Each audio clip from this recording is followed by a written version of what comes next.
Hello, this is Palicopad and welcome back to the Curious Expedition.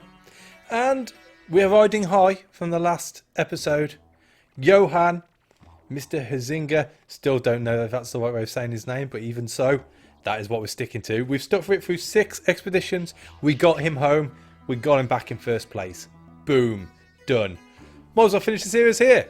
No, we're not going to do that. We've got plenty of other characters to be playing with, and that we shall do. So let's crack on with a new game. And as you can see, we have lots of people to get through yet. As it turns out, it would appear when you complete in first position with a character, they get a gold frame. Which is all well and good, except, hand on my heart now, Johan Huizinga is the first guy I have actually completed this game with. Why Alexandra David Neal has got a gold frame around her, I have no idea. I have no idea because I have not completed it with her. Hand on my heart. So I don't know what that's all about, but even so, it's nice to have a couple of gold frames now.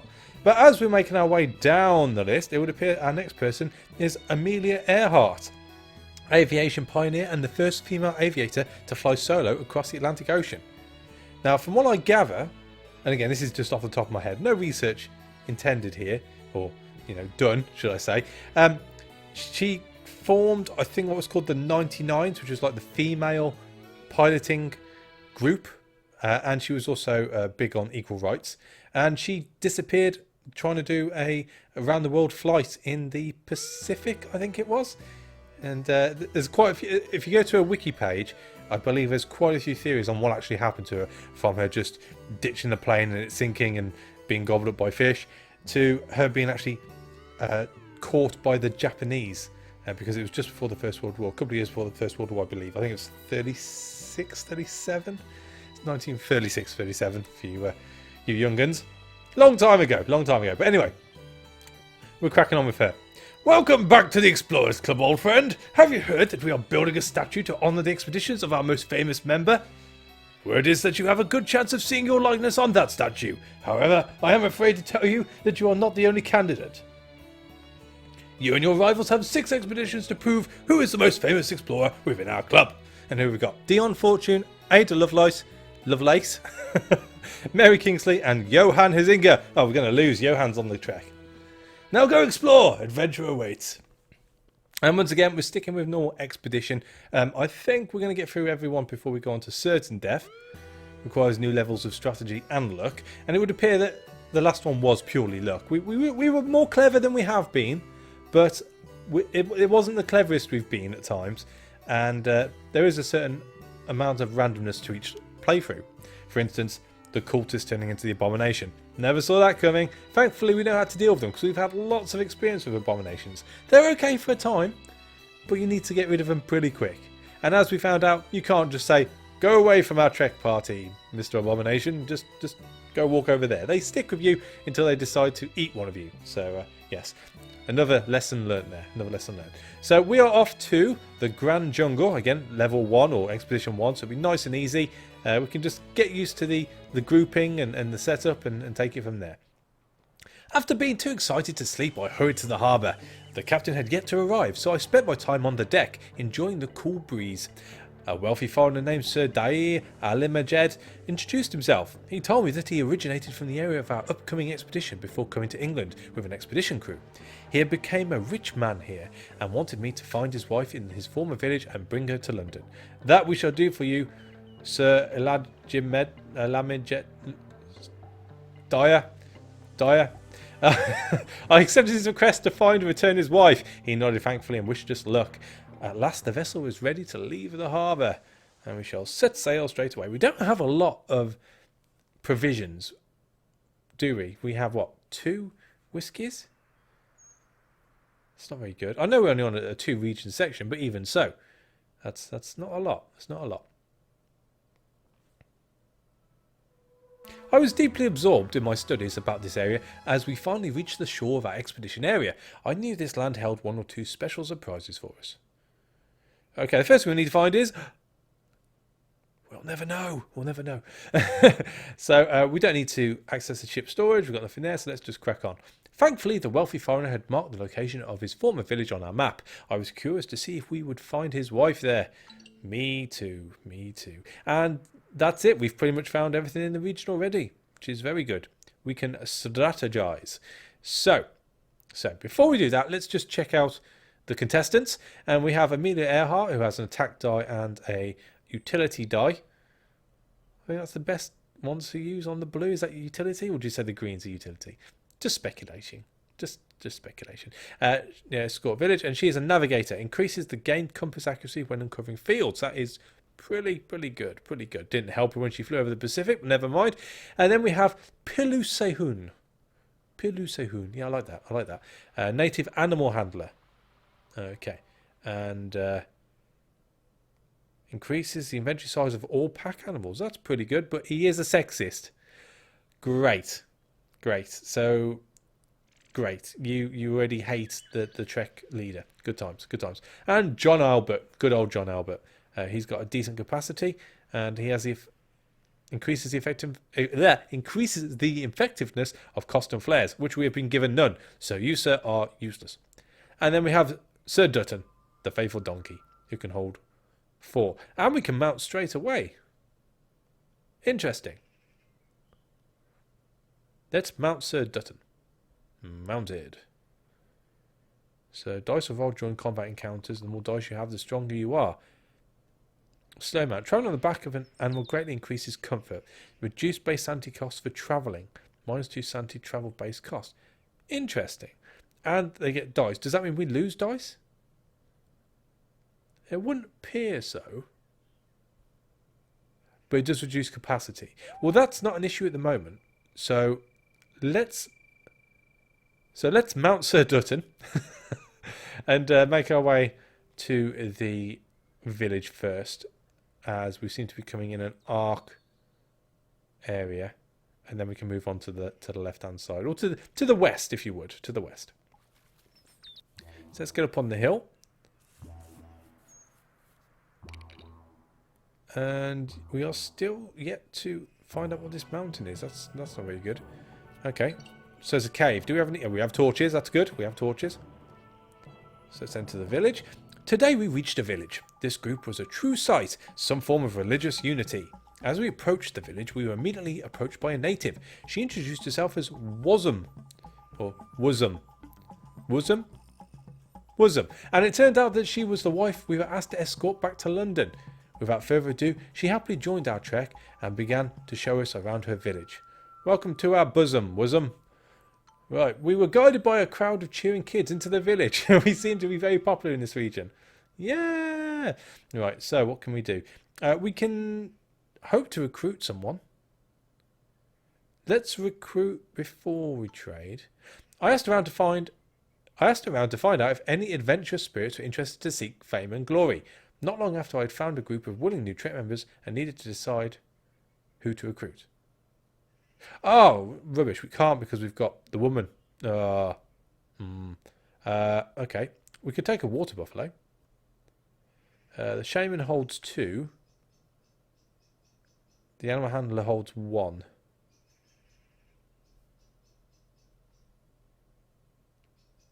It doesn't say how much he increases the capacity of the pack animals. I'm guessing it's just 1 until you upgrade, and then it'll be 2, then 3. And he is a kleptomaniac. Womo is superstitious, but they do have some interesting dice. Or the water buffalo. I think I don't like their eyes, but I do like his ginger beard. Womo, native shaman. So let's take Womo. Womo the shaman joined our trek. Our time with the natives was a delight. They remained friendly and offered us more help. Oh, so I haven't had to get rid of anyone. So why did it say trek members 5 out of 5? Weird. Okay, so we can rest in village or we can trade. So let's trade. Do they have anything interesting? Now, we've got Womo now, haven't we? Where's Womo? Womo? Wasm. No, Wasm is the native. There's Womo. Womo and Wasm. Okay. What's this? Local will hesitate to follow you home after this expedition. Traitor. Okay, Sandy game and eating mushrooms. Okay. But we're not too fussed by mushrooms. We have climbing gear. I don't think there's anything I need here. We'll just crack on. We were not able to come to an agreement with the villagers. That's fine. In a heartbreaking ceremony, Wuzum said goodbye to her tribe. As we headed out, she mentioned that she would like to once more visit a holy shrine in the vicinity to receive a blessing for her travel. She marked the location of the shrine on our map. Hey, okay. It's not really local, but yeah, we'll go there, no problems. Let's go into the cave. Go. You have too many trek members. Oh, right, so I do have to get rid of someone. Okay. So, Pilusuhun, you have too difficult a name to say. Goodbye. I had to send Pilusuhun away. Dismiss. I would be better off without him, the sexist. Okay, now we can move. Awesome. We found a cave. Its opening seemed to lead deep into the mountain. We required a torch in order to venture into its depths. Okie dokie, we'll use a torch. We lit a torch and descended into the darkness. We arrived at a chamber. It obviously served as some kind of ceremonial tomb. Inside it were large wrapped bundles that seemed to hold the remains of dead bodies. Well, let's investigate the mummies. Many of the mummies were too old and rotten to be of any value. However, after a thorough investigation, we managed to find one that was still intact. What the hell did you just say then, Wasm? Take the money! The money. Take the mummy! That's better. Take the mummy. Okay, cool. And we should head over to this next question mark. Now, I haven't said this yet, but our... What's the word I'm looking for? Our mission, for want of a better word, on this is to get 2 people maxed out on experience and finish above 3rd place in order to be able to open up another explorer on the main character menu. So, with that in mind, I don't really want to upgrade anyone, because we're going to lose at least 1, maybe 2 characters. Let's keep them. We don't need to upgrade them for the time being. I inspected the mysterious overgrown stone figure. Its cold eyes seemed to focus on us. It was a disconcerting sight, and I desired to move on. I noticed a few items by the statue. They must have been put there by people from a nearby village, presumably in an attempt to appease the gods. Ah, take all, thank you. We took what we could use from the sacrificial offerings. Fabulous, more riches! Oh, I like you, Albert. I like you, Albert. Right, okay, so we have found 1 more question mark. This is the region complete now. We're not going to know what is on or going on in that region until we get there, I suppose. There's 4 in this, supposedly. So let's go to the mountain question mark first, which is a waterfall. We arrived at a magnificent waterfall. It was an awe-inspiring sight. The water was fresh and cool. Sigla human sig yeta vasas vis. I don't know. I told to pack down the trek and told the people to rest. Budu Horaku! I'm going to stop doing that. There was a tense mood as we rested by the fireplace.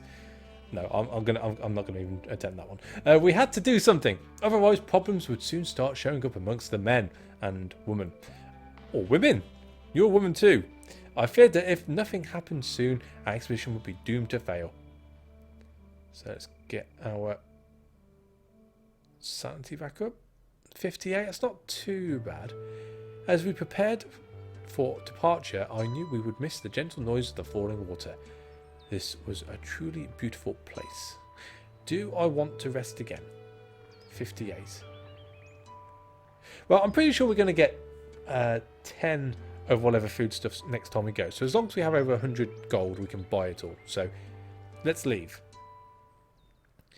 Now, there are 2 more places yet in this section. There's one over the mountain over there, which is all nice and cool, but I don't know where the other one is, and we're not going to see much from being inside the forest. Let's go to the other side of the shrine. We might get lucky. So we've got mosquitoes. We've got a hill we can climb on. Hopefully this shrine doesn't have anything too scary in it. We stood before a temple comprised of huge stones. It was a bold testament to the power of its creators. A circle of dried up blood had been drawn around the whole structure as a warning to anybody who dared to enter here. I could swear I heard the sound of rushing water underneath the ground. Right. We carefully entered a well-preserved ceremonial chamber. If this place held any riches, I knew we would find them here. We found a stone altar that was covered in ancient writings. Okay, let's have a look. Oh, so we have tome page of effortless movement. Never seen that one before. A page that was writ from an ancient tome. It is written in unearthly alien letters, but for some reason you know you can read it. And we also have a golden amulet, an exquisite decorative jewellery with a large chrysocolla turquoise. I think that's how you say it, or chrysocolla. Mine. What a glorious day. We took the artifact from the altar. We grabbed what we could and hurried outside as enormous fountains of water broke through the ground and started to flood the whole area. We had to run for our lives to not drown in the huge lake that began to form. Right, so we need to take this easily. We don't want to go next to the mosquitoes really, but I do want to see what's down here. We might get lucky if we do go on top of the hill, and it would help us not get drowned. So let's do that first. Okay, so we've got two lots of butterflies, but they're all up to the north. We're being chased by the water, it would appear. So we don't... The butterflies are too far out of the way, really. That's not good. Let's... 29. Let's drink a whiskey and get to the other side of there. That's the area analysed, so that must be... Oh, jeez. We're going to be cut off here, aren't we? Not good, not good. Okay. Let's... Right, we've got the region point. We don't need to explore this, so let's drink that and head around. I think that's the safest. Oh, we survived. Lucky, lucky, lucky. This bleak and ancient place was located in the middle of a swamp, littered with the remains of long-dead elephants. For some reason, hundreds of the animals had come here to die. Maybe you should relax a bit. If you... Obviously, John Albert can understand what Wuzum is saying. She's very talkative. No wonder her husband left her here. I think I would have ran away too. Let's search the area. I was certain there was something to find here. I told the people to form small teams and investigate the surroundings. We inspected some skeletons and found some well-preserved elephant tusks. They could be sold for a high price. So we'll take that. Thank you very much, Lee. And that is the region explored. We just need to get around to the pyramid, which is 14. We've only got 2, and we might end up fighting. Well, here goes nothing. Yeah, we made it. We made it. There was the Golden Pyramid enthroned above the landscape, overcoming all the obstacles we had yet survived. Adventure is worthwhile in itself. Okay. Riding the donkey still. Riding Miss Sir Dutton. Sir Dutton. Let's get out of here. After all this hardship, great pride overcame me. I knew that this name, Amelia Earhart, would be written about. I congratulated Wormo, but instead of joy I saw regret in his eyes. He mentioned that he would be glad when I was gone. He stated that he would not follow me to the civilized world.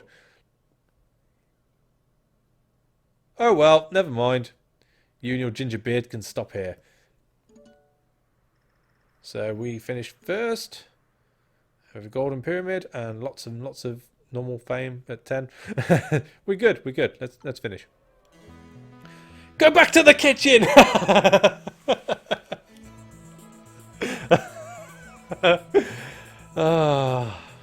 Thanks.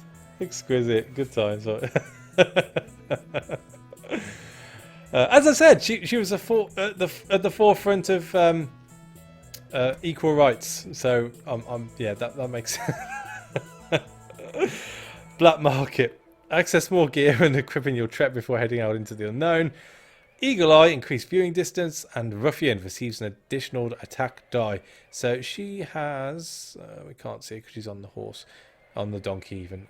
He hasn't got any attack die. As much as I like Eagle Eye, I think it might be worth going for Ruffian and getting that extra die.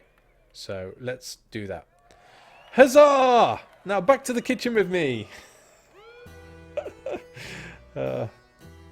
So we are, only just ahead by 6. Okay, so we need to get some monies. So let's gift the mummy.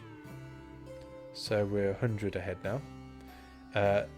We'll sell both of the ivory tusks, so we've got plenty of cash. We'll gift the mushroom. We'll gift the thingy and the necklace. And Tome of Effortless Movement. I think it might be worth keeping that. It's not worth gifting or selling because it's only worth 10 of either, and that could come in useful next time around. So we'll keep that. And there we go. That's the first expedition down. Done. Boom. And we can either go to the demanding jungle, a well-balanced region consisting mostly of wide grasslands. A golden pyramid can be found in this region, and we have at least 3 shrines there. Or we can go to the demanding drylands, which is a harsh and desolate area for experienced explorers. A golden pyramid can be found in this region. There's a couple of shrines there, but there's also a portal. I think we should go check out the portal next episode. I think that's the interesting one to do. We haven't actually experienced much of a portal yet. So yeah, we'll do that. But that's on the next episode. That's a whole, probably few days away at least. But as always, thank you for watching, and the like is always appreciated. And I guess I'll be catching you on the next one. Take it easy.